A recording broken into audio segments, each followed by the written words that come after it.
अब तक हमने यूजर फेसिंग लोकेटर देखे जो आसान है, लेकिन जब आप बड़े इंटरप्राइजेज प्रोजेक्ट पर काम करते हैं तो HTML बहुत कॉम्प्लेक्स होता है और वहाँ यूजर फेसिंग लोकेटर फेल हो सकते हैं। आज हम सीखेंगे CSS सेलेक्टर और XPath के बारे में और ये समझेंगे कि पेज डॉट लोकेटर काम कैसे करता है। Hi, I am Ashish, welcome to beyond test case. Locator, XPath, CSS selector समझने से पहले डोम के बारे में समझना होगा। DOM, document object model. जब आप किसी वेबसाइट को इंस्पेक्ट करते हैं तो वहाँ एक ट्री स्ट्रक्चर ओपन होता है, वही डोम होता है। हर टैग जैसे div, p means paragraph, button एक एलिमेंट नोड होते हैं। लोकेटर का काम है उस ट्री में से एक स्पेसिफिक नोड को ढूंढना। अगर आपको डोम ट्री की समझ है तो आप एक अच्छा लोकेटर लिख सकेंगे, गलत लोकेटर नहीं लिखेंगे। डोम ट्री, मैंने एक स्ट्रक्चर शेयर किया है जिसमें HTML जो रूट एलिमेंट है, HTML के दो नोड हैं, हेड और बॉडी, यानी HTML का चाइल्ड हेड और बॉडी है। ओके, और ये बॉडी और हेड का पेरेंट HTML है और हेड और बॉडी आपस में सिबलिंग है। हेड का चाइल्ड टाइटल है और टाइटल का पेरेंट हेड है। दूसरी तरफ अगर बॉडी की बात करूं तो बॉडी के तीन चाइल्ड हैं, H1, div और UL, और इन तीनों H1, div और UL का पेरेंट बॉडी है और H1, div और UL आपस में सिबलिंग है। सिमिलरली div का चाइल्ड P यानी पैराग्राफ एट्रीब्यूट, पैराग्राफ एलिमेंट है और P का पेरेंट div है। उसी तरह UL के तीन चाइल्ड है, Li means Li1, Li2, Li3, और Li1, Li2, Li3 के पेरेंट्स UL है और ये Li's आपस में सिबलिंग है। तो ये डोम ट्री का स्ट्रक्चर है। आइए समझते हैं पेज डॉट लोकेटर क्या है। बहुत लोग समझते हैं कि पेज डॉट लोकेटर सिर्फ CSS या XPath लिखने में यूज होता है। इसके मदद से सिर्फ हम XPath और लोकेटर लिखेंगे और डोम एलिमेंट के साथ इंटरेक्ट कर लेंगे, लेकिन नहीं, इसके कुछ एडवांटेज हैं, जैसे लेजी इवालुएशन मीन्स ये एलिमेंट को तुरंत नहीं ढूंढता, ये एक रेफरेंस बना लेता है। एक्चुअल सर्च कब होता है? जब आप क्लिक करते हैं, जब आप फॉर्म को फिल करते हैं, इनपुट बॉक्स को फिल करते हैं। आइए समझते हैं अपने VS कोड पर। जैसे लेजी इवैल्यूएशन क्या है, मैंने यहाँ पर एक लोकेटर लिखा है, page dot locator input place holder user name, मतलब कि उस इनपुट बॉक्स को इंटरेक्ट करो जिसका प्लेस होल्डर यूजर नेम है और उसे मैंने एक वेरिएबल लोकेटर में असाइन कर दिया है और इसके बाद मैं उस पर फिल करा रहा हूँ। मतलब एक्चुअल सर्च कब होगा? जब मैं यह लोकेटर डॉट फिल को यूज करूँगा। अब जैसे मैं लोकेटर डॉट फिल को इनिशियलाइज कर रहा हूँ, उसे यूज कर रहा हूँ, ये फिल कमांड पर हमारा जब एग्जीक्यूट होगा तब ये जो लोकेटर है इस डोम एलिमेंट को इंटरेक्ट करेगा और इसे सर्च करेगा। ओके, नेक्स्ट है ऑटो रिट्राइंग। ये क्या होता है? मतलब अगर पेज रिफ्रेश हो गया या डोम में अपडेट हो गया तो ये एलिमेंट को फिर से ढूंढता है। ये प्लेराइट का एक बहुत बड़ा एडवांटेज है कि अगर डोम रिफ्रेश होता है या डोम अपडेट होता है, पेज रिफ्रेश होता है, तो ये फिर से ढूंढता है, उस एलिमेंट को फिर से ढूंढता है। तीसरा एडवांटेज है स्ट्रिक्टनेस। अगर आपका लोकेटर मल्टीपल एलिमेंट को पॉइंट करता है, जैसे मान लेते हैं एक वेब पेज पर दो इनपुट बॉक्स हैं, यूजर नेम और पासवर्ड, तो ये एलिमेंट को फिर से तो ये अगर दो इनपुट बॉक्स है और आप यूज कर रहे हैं लाइक आप इस तरह से यूज कर रहे हैं, मैं आपको शेयर करके दिखा देता हूँ लाइव एग्जांपल के साथ। जैसे मान लीजिए दो इनपुट बॉक्स हैं हमारे पास, अगर आप यूज कर रहे हैं जैसे await page dot locator,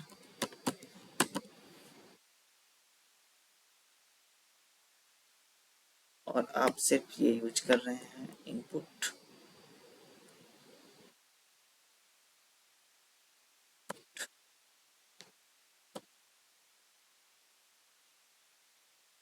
type equal to text, अगर आप ये यूज कर रहे हैं, अभी मैं फिल नहीं करता हूँ, ठीक है, अगर आप ये यूज कर रहे हैं await page dot locator input type text और वहां पर दो टेक्स्ट हैं, और इसके बाद अगर आप इसे फिल करेंगे, फिल फिल यूजर नेम, तो आपको एरर दे देगा स्ट्रिक्ट मोड वायलेशंस का। वो एरर क्यों देगा? क्योंकि वहां उसे दो टेक्स्ट मिल रहे हैं और ये कंफ्यूज है कि मुझे किस टेक्स्ट बॉक्स में फिल करना है, तो उस केस में आपको एरर देगा स्ट्रिक्ट मोड वायलेशन का। और ये स्ट्रिक्ट मोड वायलेशन का जो इशू है, इस पर प्लेराइट इंटरव्यू में अक्सर क्वेश्चन पूछे जाते हैं, what is strict mode violation in playwright. तो ये बहुत ही इम्पोर्टेंट एक तरीके से इंटरव्यू के लिए पॉइंट है, जिसे आप याद कर रख सकते हैं। अब बात करेंगे हम CSS सेलेक्टर की। CSS सेलेक्टर क्या होती है? CSS सेलेक्टर ब्राउजर का नेटिव होता है, इसलिए ये बहुत फास्ट होता है। प्लेराइट में इसका और पावरफुल यूज हो जाता है, प्लेराइट के साथ ये और पावरफुल हो जाता है, क्योंकि प्लेराइट खुद एक फास्ट एग्जीक्यूशन प्रोवाइड करता है, और CSS सेलेक्टर जो कि ब्राउजर का नेटिव है, ये खुद फास्ट है, तो ये दोनों मिलकर एक फास्ट स्क्रिप्ट रन करते हैं। तो इसके कुछ मेथड्स हैं, जैसे इसके कुछ कीवर्ड्स हैं, जैसे क्लास के लिए क्या यूज होगा, आईडी के लिए क्या यूज होगा, और बाकी एट्रीब्यूट्स कैसे यूज होंगे। आइए समझते हैं। CSS सेलेक्टर के अंदर जैसे क्लास के लिए क्या यूज होंगे, आईडी के लिए क्या यूज होगा। क्लास के लिए हम डॉट के यूज करते हैं। अगर मैं बात करूं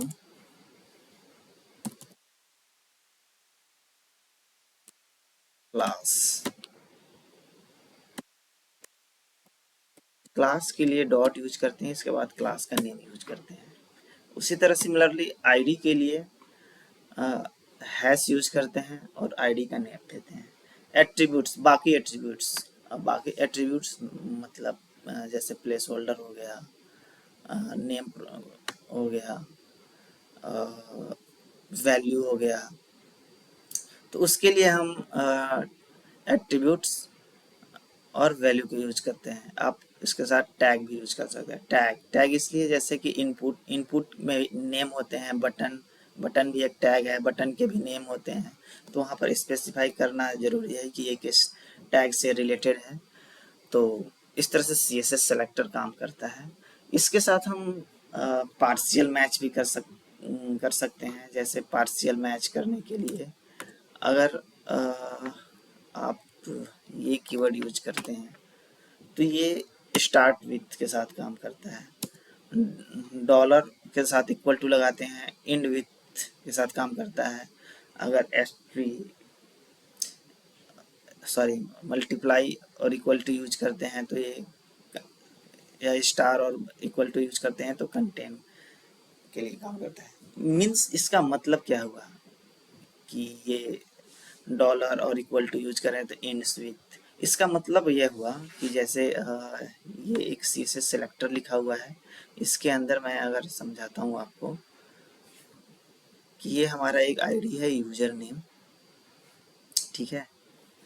अगर ये आईडी है user name, ID equal to user name है, ठीक है।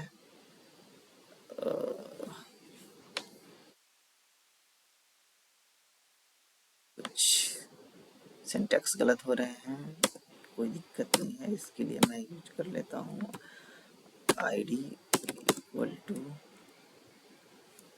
User name. अगर ये सिंटैक्स है, अब ये इस यूजर नेम के बाद कुछ रैंडम वेरिएबल्स यूज हो रहे हैं, जैसे 1 2 3 4 5 6, और हर डोम रिफ्रेश के बाद ये चेंज हो जा रहा है। तो क्या करेंगे हम, तो स्टार्ट विथ, ये बोल रहा है कि स्टार्ट विथ के लिए आप ये कीवर्ड यूज कीजिए, और आप बस स्टार्ट में जो हमेशा मिल रहा है, जैसे यूजर हमेशा मिल रहा है, उसको लगा दीजिए, तो ये उस एलिमेंट को इंट्रैक्ट कर लेगा। अगर ये जैसे अगर रैंडम हम ये पहले रैंडम जनरेट हो रहा है और यूजर लास्ट में है, तो उसके लिए क्या यूज करेंगे, तो उसके लिए हम डॉलर का यूज कर लेंगे, डॉलर इक्वल टू, तो ये, और इसके बाद आपको ये रैंडम की ज़रूरत नहीं पड़ेगी, बस आप यूजर, क्योंकि यूजर हमेशा स्टेबल रह रहा है। तो इस तरह से हम अपने टेस्ट स्क्रिप्ट को स्टेबल बना सकते हैं। अगर इसमें यूजर जैसे सर्च करना है, कंटेन करता है, जैसे यूजर नेम है, और आपको सिर्फ कंटेंट्स चेक करना है कि उस आईडी को इंटरेक्ट करो जो यूजर कंटेन कर रहा है, या तो आपको स्टार इक्वल टू यूज कर लेना है, और इसके बाद नेम की ज़रूरत नहीं पड़ेगी। तो इस तरह से आप कंटेन यूज कर सकते हैं, डॉलर इक्वल टू के साथ एंड विथ यूज कर सकते हैं। तो ये CSS सेलेक्टर्स के कुछ पार्शियल मैचिंग मेथड्स हैं। आगे हम बात करेंगे एक्सपाथ का। जब हमारे पास CSS सेलेक्टर है, यूजर फेसिंग लोकेटर्स हैं, और जो इतने रिलायबल तरीके से काम कर रहे हैं, तो एक्सपाथ का ज़रूरत क्या है, ज़रूरत है, क्यों ज़रूरत है। जब CSS सेलेक्टर या आपके user facing get by role, get by text काम नहीं कर रहे हैं, वहाँ एक्सपाथ काम करता है। जैसे कहाँ एक CSS सेलेक्टर कहाँ काम नहीं करता है, सबसे बड़ा क्वेश्चन, कहाँ काम नहीं करता है। CSS सेलेक्टर नीचे जा सकता है, मीन्स पेरेंट से चाइल्ड की तरफ चेनिंग करता है, लेकिन इंटरप्राइजेस प्रोजेक्ट में ज़रूरत पड़ती है कि आपको चाइल्ड टू पेरेंट भी एलिमेंट को लोकेट करना है, मतलब ऊपर की तरफ लोकेट करना है, तो उस केस में एक्सपाथ यूज होती है। एक्सपाथ का दूसरा एडवांटेज है टेक्स्ट सर्च। एक्सपाथ टेक्स्ट के बेस पर नोड ढूंढ सकता है। अगर एग्जांपल के लिए मैं आपको दिखाऊं, एक्सपाथ, जैसे ये एक्सपाथ का सिंटेक्स है, ये बटन जिसका टेक्स्ट लॉगिन है, इसके हेल्प से ये टेक्स्ट के बेस पर एलिमेंट को ढूंढ रहा है। तो ये चाइल्ड टू पेरेंट्स लोकेट कर सकता है, टेक्स्ट के बेस पर एलिमेंट को लोकेट कर सकता है। और प्लेराइट के साथ अगर आप प्लेराइट की बात करें, तो आपको स्पेसिफाई नहीं करनी है कि ये मैं CSS सेलेक्टर लिख रहा हूँ, ये मैं एक्सपाथ लिख रहा हूँ। वो सिंटेक्स देखकर प्लेराइट खुद समझ जाता है, सिंटेक्स को देखकर। अगर आप इस तरह से सिंटेक्स लिखते हैं तो वो समझ जाएगा कि ये CSS सेलेक्टर है। अगर आप इस तरह से सिंटेक्स लिखते हैं, यानी कि अगर एलिमेंट जैसे टैग के पहले अगर डबल स्लैश लगा हुआ है तो वो समझ जाता है कि ये एक्स पाथ है।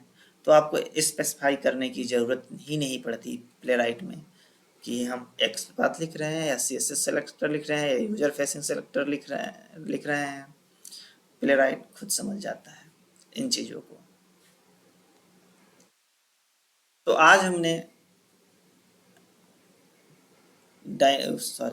ट्रेडिशनल लोकेटर्स को समझा, जिसमें एक्स पाथ और CSS सेलेक्टर के बारे में समझा, और डोम और डोम ट्री के बारे में समझा।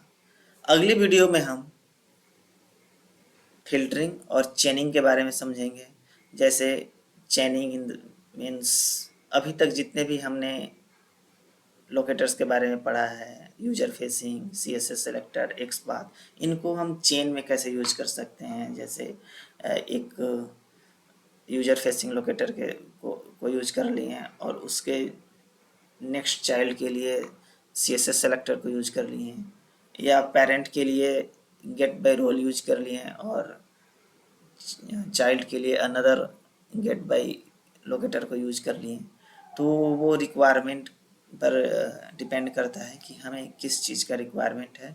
चेनिंग को समझेंगे, फिल्टरिंग को समझेंगे कि एक एलिमेंट अगर एक HTML एलिमेंट बहुत बड़ा है तो उसे हम उसमें से टेक्स्ट को कैसे फिल्टर करके हम सर्च कर सकते हैं, या हमें कोई रोल नहीं मिल रहा है, कोई स्टैटिक में CSS सेलेक्टर नहीं मिल रहा है, तब हम टेक्स्ट के बेसिस पर कैसे फिल्टर करेंगे वो समझेंगे, और nth चाइल्ड का क्या यूज है वो समझेंगे। तो प्लेराइट को बारीकी से सीखने के लिए बने रहिए हमारे साथ, हमारे चैनल बियॉन्ड टेस्ट केस पर। Thank you.